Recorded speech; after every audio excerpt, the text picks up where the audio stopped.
जब सावन की पहली बूंद गिरती है तो हरियाणा के हर हलवाई की दुकान से आती है एक ही खुशबू, घेवर की। ये उन मिठाइयों में से नहीं जो केवल रेसिपी देखकर बनाई जा सके।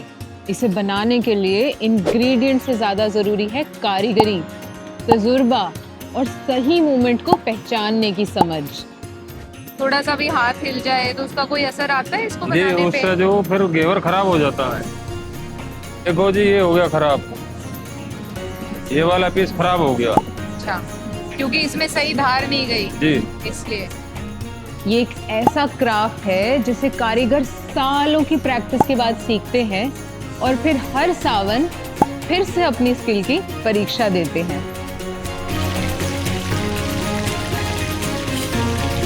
और जैसे ही तीज और रक्षाबंधन पास आते हैं तो केवल 45 दिन बनने वाला ये घेवर एक बड़ी माइक्रो इकोनॉमी में बदल जाता है। तो फिर सीजन में आप कितना घेवर बना लेते हैं? 15 टन के करीब घेवर बना देते हैं। फिर यही घेवर मीलों का सफर तय करके कोथली के रूप में एक घर से दूसरे घर पहुंचता है। इसलिए हरियाणा में ये केवल एक मिठाई ही नहीं बल्कि अपने अंदर एक पूरी परंपरा समेटे हुए है। और इस एपिसोड में हम जाएंगे इसी घेवर की उस दुनिया में जहां हर परत पे बुनी है सावन की कहानी।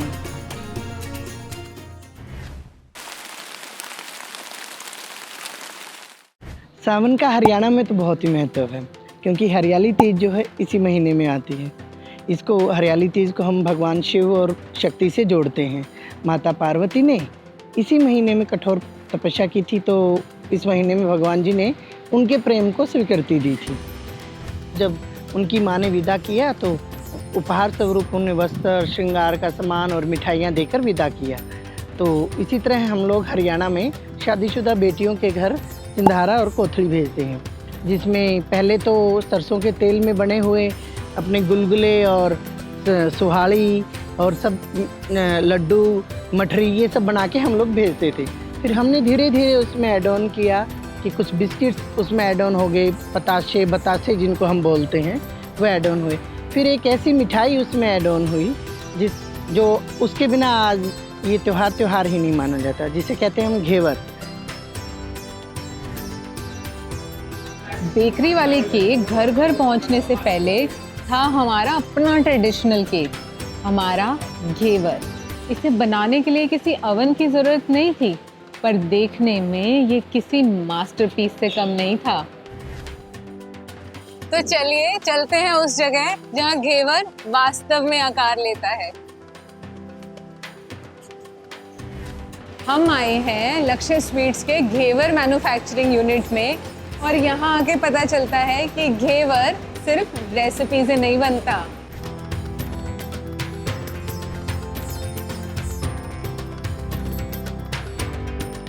सबसे पहले घोल तैयार किया जाता है घेवर बनाने के लिए। घोल तैयार करा जाता है। तो कैसे तैयार करते हो आप? इसमें क्या क्या डालते हो? उसमें पहले घी डालते हैं जी, फिर बर्फ डालते हैं, फेंट मारते हैं उसकी, घी जमाना पड़ता है। किस चीज में घी और बर्फ डालते हो आप? घोल लगाने के लिए। मैदा भी आता है इसमें? मैदा भी डालते हैं। जब घी जम जाता है उसके बाद मैदा डालते हैं। मैदा डालते हो। तो बर्फ का क्या रोल है इसमें? बर्फ भी डलती है? यदि बर्फ नहीं डलेगा तो मैडम वो मतलब घेवर बनेगा नहीं। अच्छा, तो बर्फ से जो घी जो है वो मैदे के कण कण में समा जाता है, जिससे कि वो जो सॉफ्ट और स्पॉन्जी टेक्सचर है वो उसी से आता है। हो गया जी तैयार मैडम। तो ये परफेक्ट कंसिस्टेंसी है। अब तो घोल बनाने के बाद सेकंड स्टेप आपका रहता है कढ़ाई तैयार करना और फिर उसमें जाली बनाना, घेवर को तैयार करना, उसका बेस तैयार करना। तो कढ़ाई में कैसे आप डिसाइड करते हो कि इसका क्या तापमान होना चाहिए जब इसमें घी डाला जाए या आगे घोल डाला जाए? घी डालते हैं, उसके बाद में जब गर्म होती है कढ़ाई धुआं सा देने लगती है, तो धुआं मतलब धुआं निकलने लगता है उसमें से। तो उसी चीज़ का अंदाजा हो जाता है। ठीक है, तो आपको कोई थर्मामीटर या टेम्परेचर? थर्मामीटर की कोई ज़रूरत नहीं है। कोई माप की जरूरत नहीं पड़ती, मतलब अपनी आंख, नाक, कान और अनुभव से आप डिसाइड कर लेते हो कि कब कढ़ाई तैयार हो गई है।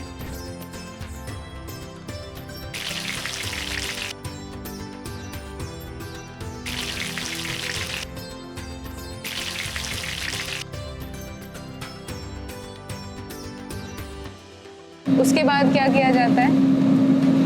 फिर उसमें जब घोल डालते हैं, थोड़ा थोड़ा डालना पड़ता है उसमें। थोड़ा थोड़ा मतलब एक एक लेयर उसकी तैयार करी जाती है। एक बार में ही घेवर पूरा तैयार हो जाता है या कई बार डालना पड़ता है? कई बार डालना पड़ता है। कई बार कितनी, मतलब ऐसा घेवर बनाने के लिए लगभग कितनी बार डालना पड़ता है? लगभग 25 बार डालना पड़ता है। 25 बार वो घोल? थोड़ा थोड़ा डालना पड़ता है ना। हाँ। एक बार डालेंगे तो बनेगा नहीं। तो क्या होता है कि अगर थोड़ा सा भी हाथ हिल जाए तो उसका कोई असर आता है इसको जी, बनाने उससे पे? जो फिर घेवर खराब हो जाता है। यदि इधर उधर वो गया तो हर थोड़ी उसमें तो खराब हो जाता है जी घेवर। घेवर। देखो जी, ये हो गया खराब, ये वाला पीस खराब हो गया। अच्छा, क्योंकि इसमें सही धार नहीं गई जी, इसलिए पूरा घेवर खराब। पूरा घेवर खराब हो गया। एक स्टेप पे गलती कर दी जी, तो जी। ऊपर का भी खराब। खराब हो गया जी।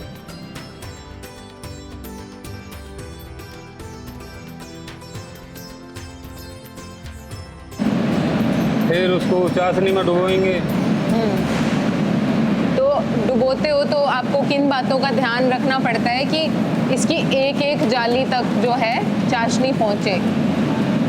ऐसा जी मैडम, तजर्बा हो जाता है, काफ़ी दिन से काम करते हैं तो तजर्बा हो जाता है उस चीज़ जाता का। डुबाएंगे सही तरीके से।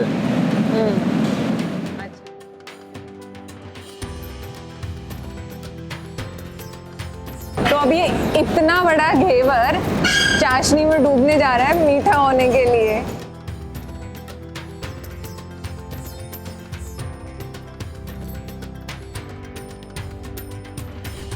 ये काम मशीन से नहीं हो सकता? नहीं, मशीन से नहीं होता। ऐसा कुछ खास वजह?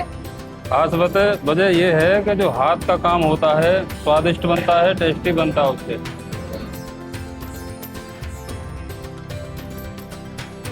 तो 25 साल से हम काम कर रहे हैं इसी को, घेवर को। 25 साल से आप घेवर बना रहे हो? जी, हमारे पिताजी बनाते थे, हमारे दादाजी बनाते थे। 2-3 पीढ़ियों से यही हाँ, काम 2-3 चल रहा पीढ़ी है। हो गई जी। 2-3 पीढ़ी से आप यही काम कर रहे हैं। ये यहाँ पे रबड़ी तैयार हो रही है घेवर जी, पे मैम। लगने के लिए? जी मैम, यहाँ अपनी रबड़ी तैयार होती है घेवर की, और यहाँ पे एकदम जी शुद्ध रबड़ी अपनी मिलेगी आपको, ताज़ी दूध की, खुद की अपनी डेयरी की निकाली हुई रबड़ी आती है। प्रतिदिन ताज़ी रबड़ी यहाँ से जाएगी दुकान पे, कस्टमर के लिए एकदम ताज़ी रबड़ी लगाई जाएगी। तो ये हर रोज आप अपने खुद के फार्म के दूध से इसको तैयार करते हो? एकदम मैम।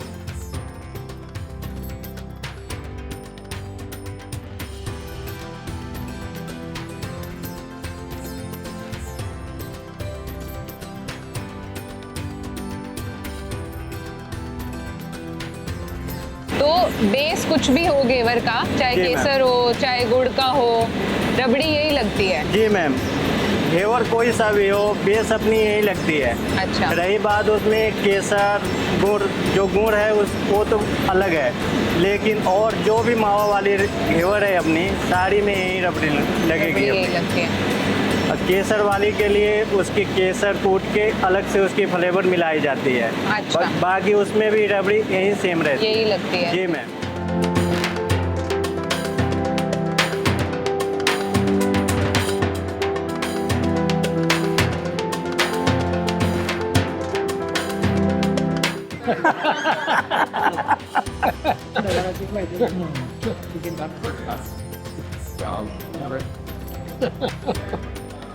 हम तो सड़क के सड़क जमा दे एक घेवरन बुलाए यहाँ गाड़ी डाट के घेवरन बुलाए यहाँ सड़क के सड़क जमा। मात्र कुछ हफ्ते ही बनने वाली ये मिठाई कारोबार के मामले में दुकानदारों के लिए किसी दिवाली से कम नहीं है। ये जो इतना सारा घेवर है, ये आपने कितने टाइम में तैयार किया हुआ है? ये एक दिन का प्रोडक्शन है मैम। ये एक दिन की प्रोडक्शन है आपकी ये सारी। तो आप सीजन में कितना घेवर बना लेते ये हो? हम 15 टन के करीब घेवर बनाते हैं। 15 टन घेवर एक ही सीजन में? सीजन में। सावन और त्योहारों का ये मौसम घेवर को एक माइक्रो इकोनॉमी में बदल देता है।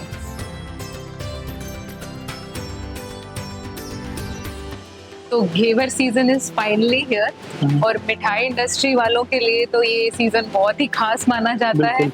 तो क्या खासियत है इस सीजन की और क्या ये सिर्फ सावन तक ही सीमित है, कितने समय चलता है, बताइए थोड़ा सा इसके बारे में। ये मैम अभी जैसे जुलाई चल रहा है और अगस्त चलेगा ये, तीज त्योहार तक तो बहुत ज़्यादा इसकी डिमांड रहती है, लेकिन ये धीरे धीरे जन्माष्टमी तक चलता है। तो इसको हम ऐसा समझें कि लगभग 2 महीने इसका सीजन रहता है। 2 से 2.5 महीने। तो इस 2 महीने के दौरान लगभग कितना घेवर आप लोग सेल कर लेते हैं? तो मैम जब हमने शुरू किया था कुछ साल पहले तो हमने 8 या 10 टन से शुरू किया था। धीरे धीरे डिमांड आ रही है, लोगों को बहुत पसंद आ रहा है हमारा घेवर, और लोग तो सीज़न से पहले पूछने आ जाते हैं कि आपका घेवर कब आ रहा है। तो धीरे धीरे करके हम 15 टन पे इस साल हमारा टारगेट है और ये बड़े इजीली अचीव हो जाएगा। तो बहुत से हरियाणा के लोग जैसे बैंगलोर, हैदराबाद जैसे सिटीज़ में आईटी सेक्टर में काम कर रहे हैं और बहुत वीडियोस ऐसे देखने को मिलते हैं कि कोई आ रहा हो तो घेवर लेके आना। तो आपके साथ भी ऐसा कोई इंसिडेंट हुआ है कि आपका घेवर इन सिटीज़ तक भी पहुंचा हो या से ओवरसीज़ पहुंचा हो? बिल्कुल मैम, जैसे अपना दिल्ली का एयरपोर्ट है और सारी हाईटेक सिटी जैसे बॉम्बे, बेंगलोर, पुणे, तो यहाँ जहाँ जहाँ हरियाणा के लोग रहते हैं तो डेफिनेटली सावन में हमारा घेवर जाता है। इवन किसी कस्टमर ने दुबई भी भेजा है हमारा घेवर रिसेंटली। तो डिमांड तो आती है, लेकिन इसका क्रीम की जो सेल्फ लाइफ है वो कम होती है।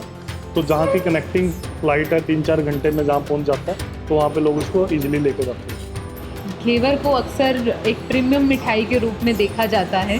इसकी शुरुआत भी ऐसे मानी जाती है कि राजा महाराजाओं का खान पान होता था, ये राजस्थान से इसकी शुरुआत मानी जाती है। तो क्या ये कहना सेफ होगा कि एक प्रीमियम मिठाई है या फिर ये हर इनकम ब्रैकेट का पर्सन इसको अफोर्ड कर सकता है, इसको एंजॉय कर सकता है? इसके बारे में क्या कहना है आप? बिल्कुल मैम, जैसे कि घेवर है ना, ज़्यादातर शगुन के तौर पे यूज़ होता है, क्योंकि हर एक मैरिड लड़की को अपनी कोतली जाती है, मीठे के रूप में जाता है। तो हमने इसको पॉकेट फ्रेंडली बनाया। तो हमारे पास जो प्राइस है इसका 300 से शुरू हो जाता है और 700 तक जाता है, और डिपेंड करता है कि आप क्या क्वालिटी ले रहे हैं, क्या टेस्ट ले रहे हैं, क्या फ्लेवर ले रहे हैं। तो उस तरीके से हमने इसको बिल्ड किया। तो जो दर्शक ये अंदाज़ा लगाना चाह रहे थे कि ये घेवर सीज़न वास्तव में कितना बड़ा होता है, तो इस बात से अंदाज़ा लगा सकते हैं कि 15 टन सेल हो रही है और एवरेज जो है 300 से 700 के बीच में ये सेल हो रहा है। तो मैथ्स तो वो खुद कर सकते हैं कि ये सीज़न कितना बड़ा होता है और कितनी इनकम जनरेट करता है। ये तो हो गया बिटिया के लिए घेवर। मेरी जो छोटी बिटिया है वो दुबई में है। कई बार मजाक में मुझसे वो भी ये भी कह देती है कि पापा क्या मेरे लिए भी आप घेवर इस तरह कोथली है आप दुबई में भेजोगे? तो मैंने भी कहा जब बड़ी के लिए जा रहा है तो तेरे लिए भी जाएगा, चाहे मुझे दुबई में क्यों ना भेजना। ये थी घेवर की कहानी। ऐसी और दिलचस्प कहानियों को जानने के लिए हमारे चैनल से जुड़ें और इसे सब्सक्राइब करें। ऐसा करने से हमें और इंस्पिरेशन मिलती है कि हम नई नई दिलचस्प कहानियाँ लगातार आप तक पहुँचाते रहें।